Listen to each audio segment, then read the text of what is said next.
निकाल तोड़ी बहन करा के लोहा टीना प्लास्टिक टूटल फूटल बाल्टी शीशा शीशी केस न तो संपापरी वाला हो जाई रेस। जल्दी जल्दी बउआ लोग निकला अपना अपना दुआरी न तो संपापरी वाला बढ़ जाइए गाड़ी तो बाद में खाई अपना बाप के गाड़ी। ओ भाई हो रुको। ओ भाई ललटेन के शीशा लो ला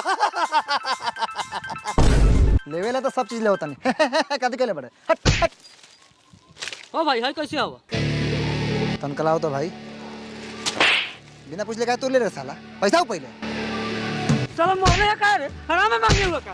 अरे बाप साला ताकत अजमावता रुक साला फड़ जाई बे। ओ भाई ओ इने में चाल में झगड़ा करे आइल बा हैं झगड़ा करे आल बनी करबे सरवा।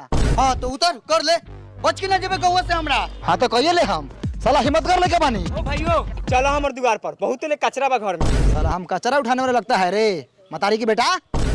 हमर दी इतना टेढ़ी हाथ काहे बारो हो